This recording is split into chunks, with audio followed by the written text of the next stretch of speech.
Hello and welcome everyone.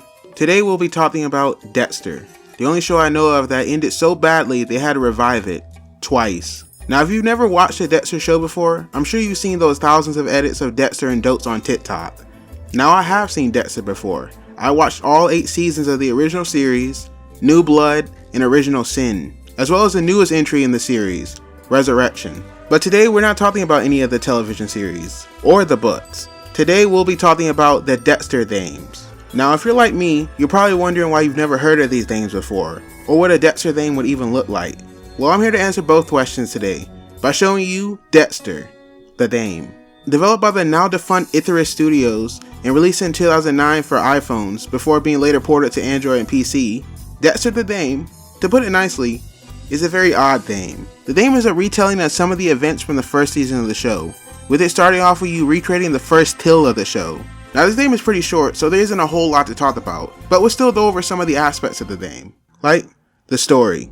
Now despite every source I read saying that this is a retelling of the first season, it only really covers the first episode. Start off with the first till of the show, Mike Donovan, a pastor who's been abducting and killing young boys. Afterwards you show up at a crime scene of a new serial killer, a crazed man who drains his victims of blood and leaves their body parts for the police to find. Once you leave the crime scene, you meet up with your girlfriend Rita, a scene the mother your sister Deborah introduced you to after responding to a domestic violence call. While on a date with Rita, you spot another crime scene involving a victim of the same crazed serial killer. Son of a whore. I hope that wasn't directed at me. At the police station, your sister asks you for any clues about the serial killer, of which you tell her that you believe the serial killer uses an ice truck to store his victims. Around here is when we did our next target, who is someone else from episode 1, Jamie Jaworski? Another potential murderer, though his targets are young women this time. We break into Jamie's home and search his computer to find a link to a website. Back at home, we visit the website and see Jamie killing someone on camera. Now with the proof we need, we start Jamie to a warehouse and plan to use this building as our till room. Once we get Jamie alone, we sneak up behind him and tranquilize him. With him now strapped to our table, we first choose one of the 3 weapons available to us, and then wake Jamie up. Here we can ask him some questions. Tell me, did you enjoy her screams, her pleas for mercy? I know I'm going to enjoy yours. I'll kill you for this! I'll do you! I've done it before, and I'm not sorry! After we've heard enough from him, we can enact some justice. With Jamie gone, we can move on to our last target, one that is exclusive to this game. He's a drug dealer named Xandro Lopez. The victim was a college student. Traveling to his home, we speak with his mother and pass a speech chat for her to let us inside his room. How do you know my son? Are you a cop? He was my student at the university. Oh. Are you that chemistry teacher he was talking about, Mr. Jennings? The speech chat probably didn't change anything, but it was still fun to do. Checking inside the student's room, we found out he was a chemist who was cooking meth for a dealer named Sergey. Quick side note, his chemistry teacher's name is Mr. White. I don't know if this is a reference to Breaking Bad, as his name came out after season 2 of the show. This was when the show was still pretty unknown at this point, so maybe or maybe not. Whatever the case, we need to focus on finding Sergey. First, we travel to his home where we find a drug dealer named Xandro, the one I mentioned, yelling at him about something. Some of the dialogue here makes no sense, but it is hilarious to hear. I don't know what the fuck you're talking about. That's for down your this, that's for down your that, yeah, whatever. Shut your fucking mouth. I'm practicing English. We're in America. Do what I fucking say. Back at Miami Metro, we asked Deb about Xandro. Xandro? You mean Grill Lopez. We've gone at that bastard from every direction for the past few years. Drugs, prostitution, assault. Slippery son of a bitch always has an out. Once he even used his mechanic as an alibi and the bastard backed him up. With this information, we then head to a car repair shop where we send the mechanic away, giving us time to look for evidence. After we get some evidence, we examine it back in the lab, where we find a match for paint chips on Xandro's car. We do some more CSI bullshit, and we finally get enough information to prove it was Xandro. We stalk Xandro down in an alley where we have to close the distance between him very slowly.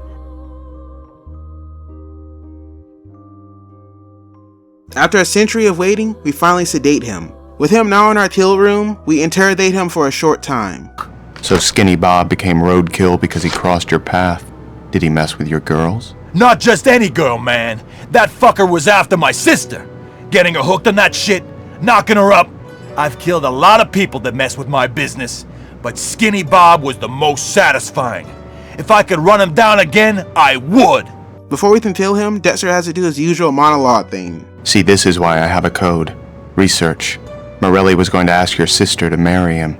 You ruined your sister's life, and now I'm going to end yours. After a hard day at work, we go to our refrigerator for a cool drink. When we see a doll's head attached to our freezer door. Upon opening the door, we see the body parts of a doll laid out, just like one of the ice truck killer's victims. And that's it for the story. Aside from the Xandros case, like I said, it's mostly just a recap of the first episode. So, now we can go over some of the other aspects of the game. Voice acting. Now, unlike a lot of movies or TV shows made into video games, some of the Dexter tasks return to voice themselves in this game. Mother C. Hall voices Dexter, of course. In fact, I think this is a friendly message, kind of like, hey, wanna play? David Zayas voices himself. Dexter, put yourself in my shoes. It's a Friday night. I have my needs. So, ¿cómo estás? What are you doing here? And most importantly of all, Eric Teen returns. You heard wrong, freak. That case is gonna break soon, and you need to keep your nose out of my business. So this game gets bonus points for having the original task return. These points aren't going to be tallied or anything, they just get bonus points. Gameplay. This game features a couple interesting mechanics. Going back to the beginning of the game, where they have us dig up the bodies of Pastor Donovan's victims, just like Dexter does in the show. Once Dexter gets someone on the table, you have a selection of 3 different weapons to use. Now this doesn't really affect anything, but it's still a tool they gave us an option. The kills themselves are a tracing minigame, where each completed kill adds to your final kill store. Every kill in the game is done like this, so let's move on to another aspect of the gameplay, and that is its Tarma mechanic, called the Dark Passenger. Now this mechanic was kinda lost on me, let me explain. When speaking with someone, you sometimes get to select one of 3 dialogue options. One is for white, which means good answers, one is gray for neutral answers, and the last one is dark for evil answers. Now the way this mechanic was explained to me was sort of like a Tarma system, in which choosing one of the 3 options would either bring your Tarma up, down, or keep it neutral. Now if this was the case, I would have loved this system, but instead there's another mechanic in this game, called Masked, which is your meter for blending in with people. If the meter depletes, it's game over. The only problem with this is that choosing the dark dialogue options brings your mask down. This means you're not only incentivized but forced to not always choose the dark options. To me, this is a missed opportunity to have more player choice. Now don't get me wrong, your timer in this game has no effect on the story or gameplay, so this decision doesn't really matter, it's just something I wanted to bring up. Also, let me know in the comments if I got anything wrong about how this system is supposed to be portrayed. The next thing I want to talk about is the stealth sections in this game, because my god are they bad. Several times in this game, you are given a pretty short window of time to capture your target. The biggest problem with this is that the game refuses you to let you capture your target before they move to the correct spot. This threw me off because I believe that you just had to get close to them. But every time I did this, it was game over. Another point about the stealth is its terrible controls. Now I'll cut this game some slack as it was originally released for mobile devices. But man, the controls in this game are stiff as hell. To turn Dexter's view, you have to first click and then drag your mouse. Now couple this with Dexter moving like he has to take the shit, add it all up, and it makes for some pretty frustrating gameplay. The final thing we'll talk about is the mini games. Now these mini games are what you'll be doing for almost all of your playthrough. There are 3 mini games in particular I want to talk about. That is the Blood Slide mini game, Happy mini game, and the Lockpicking mini game. Let's start with the latter. Lockpicking in this game is really simple. So simple that I had some trouble with it in the beginning, as the game didn't really do a good job of explaining it to me. Or maybe I just didn't understand it. But once I learned how to do it, I never really had trouble with it anymore. So let's move on to the Happy mini game. Like the Lockpicking one, this is also really simple. You just have to match these letters into the correct slot to crack the password. The problem I have with this mini game is even if you figure out the password, you still have to match up all the T words. That means this whole mini game is just a guessing game, and not a very fun one. Now onto the last mini game, the Blood Slides. Now this mini game is explained to you very simply. You just have to recreate this blood pattern to find out which weapon was used in a homicide. Sounds simple, right? Well, I don't know what kind of recognition pattern this mini game has, but god damn is it hard. What am I recreating? What is happening right now? I tried this mini game dozens of times and still couldn't figure out what to do. I looked it up online to see what people had to say about it, and almost no one had anything to say of note. Was my brain just filled with battery acid? How did everyone get through this with no trouble? This mini game was pissing me off. Oh my god, so fucking dumb. So much so that I gave up on it multiple times until it was the last thing for me to complete. At the end of the game, I finally managed to complete just one blood slide. To this day, done to my head, I still wouldn't be able to tell you how I completed this. Now having said all that, this game was released in 2009 for mobile devices, so I can't exactly be too hard on it, even though I already have been, but whatever. So let's move on to the final verdict. The best aspect of this game is definitely the voice acting. The worst aspect is definitely the gameplay, mostly the stealth sections, because they are atrocious. Despite my frustrations though, I wouldn't say that Dexter the Game is a terrible game. It's just not a very good one. But I believe the purpose of the game was just to promote the TV shows, as most video game adaptations just use video games as a marketing tool, instead of putting any real effort to make something great for the fans. So I guess that's it for the video. All in all, I had a lot of fun making this video. Thanks for watching.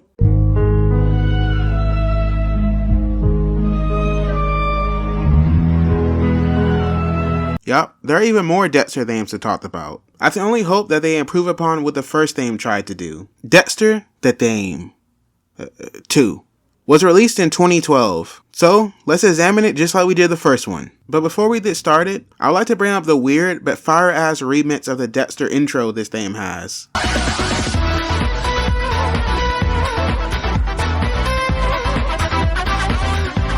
First, we'll start with the story. There is none. No, seriously, there is no story. You're literally just collecting evidence, hunting down your prey, and that's about it. There is no connection to any Dexter season or any of the characters. So, what about the voice acting? There isn't any. Instead of just replacing the actors, they just replaced the voice acting with text. Fun. This was a huge disappointment. As I said before, my favorite part of the last thing was the voice acting. And to follow that up with no voiceover whatsoever is mind-boggling. Well, unless you count Dexter himself. But I'm 99% sure they just reused clips of Dexter from the TV show. Now, not every game needs to have voice acting, so let's talk about the gameplay. It's somehow worse than the previous game.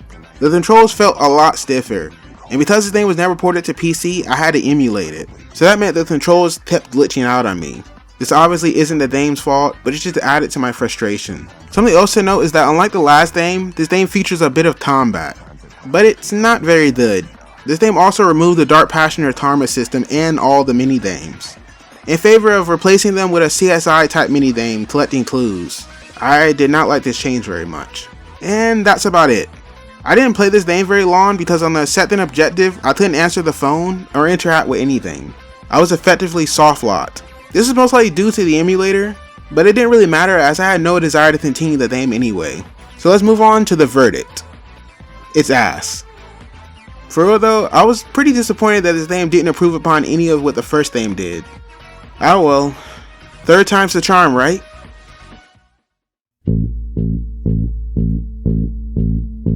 Released in 2011, Dexter Slice was released before Dexter 2, but I thought I'd talk about it last. This game is closer to your average mobile game. It's just a reflex puzzle solving game. You just have to try and press the red spot without any of the blades touching you. I played this game a short time and thought it was pretty fun, but due to me emulating it, some of the levels were basically impossible to beat. Now there isn't anything else to this game. There's no story, no extra mini games, and the only voice actor is James Remar, the actor who plays Dexter's father, Harry Morgan. One at a time, Dex. One at a time. So the verdict for this is really none. I don't really have a negative opinion on this, as it's just a simple mobile game. Now there is another Dexter game, called Dexter Hidden Darkness, released in 2015. Hidden Darkness was similar to Slice in that it had no voice acting, electing to use audio clips from the TV show, and the gameplay consisted of you searching crime scenes for hidden clues and solving puzzles. At the end you would get a high score which reflected on the servers. The game was removed from the App Store around 2017, so with the servers now offline, the game was unplayable for anyone who still owned it. So the verdict for this is that I don't really have one, as I didn't get to play it. Well, that's the Dexter Game series for you. It is a bit weird that Dexter never got any modern game titles, especially with the number of spin-offs and revivals the show has received. In my opinion, the first Dexter game is definitely the best. And that isn't because the game is great, it's just that what followed it was straight ass. So that's the video. Please leave a like if you enjoyed it, and subscribe if you want to know what I'm cooking up next. So that's all from me. I'm out.